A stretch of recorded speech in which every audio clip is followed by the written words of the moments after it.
I believe it was once Abraham Lincoln back in 1862 who said, "Haters gonna hate, so F the haters." Or it was him or it was George Washington from way back in the day. But it was definitely one of the two. Hi guys, my name is Vinash and welcome back to my channel. So I know this day was gonna come. I have finally reached a breaking point in my YouTube career where I'm getting hate comments from all corners of the globe. And I couldn't be more thrilled about it. But I actually think it's kind of funny. Some of the comments that these haters are leaving from behind their keyboards are hilarious. So please, haters, by all means, continue. I find it rather comical. But you see, not everyone knows how to handle hate, nastiness, and downright just criticizing comments like that the way I just did. Which is why I figured it would only be appropriate to come out with a video this week on how to deal with the haters. Let's dive right into this debacle, shall we? You see, there are 3 different stances you can take in this world no matter what the situation might be. You can love something, you can hate something, or you can just downright not give a shit about it at all. So that's why when it comes to being yourself and creating ideas in this world, my number 1 tip when it comes to dealing with the haters is this. Number 1, bad reactions are better than no reactions. Now think about that for a second. No reaction compared to bad reaction would mean whatever you're creating, whatever you're presenting to people has no effect whatsoever, it's irrelevant, it's boring, or it just doesn't even matter to them. So a bad reaction is still better than no reaction at all, and I'm gonna tell you why. Now is actually a good time to share with you guys a concept that one of my favorite authors, Robert Greene, talks about in his book, The 48 Laws of Power.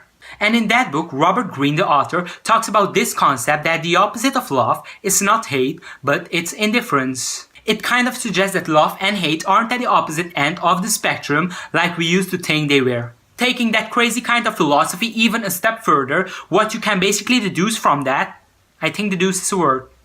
Is deduce a word? What you basically can get out of all that is that it all comes down to one thing in particular. Emotion. If you aren't getting an emotion out of someone no matter what you're trying to do, if you're an author writing a book, or if you're a worker presenting an idea to his boss, no matter what you're doing or what idea you're presenting to whoever, if you're getting no reaction, that means that you're not having an effect on someone, you're not able to make an impact, and you're not serving a purpose. So when someone responds to you in either a negative or a hateful way, you gotta understand that part of what you're doing is actually still being done right. People are gonna love you and feel the need to tell you. People are gonna hate you and feel the need to tell you. But how will you benefit from someone just skipping over your ideas or your content without any feeling, connection, or reaction? Like, how much constructive feedback does that leave you with? None. So always hope for feedback, even if that includes negative feedback, aka hate comments, over no feedback at all. That way you can take some of the negative feedback and actually use it to improve yourself or to improve your ideas or to improve your content. Which introduces my number 2 step on how to deal with haters. Use selective feedback.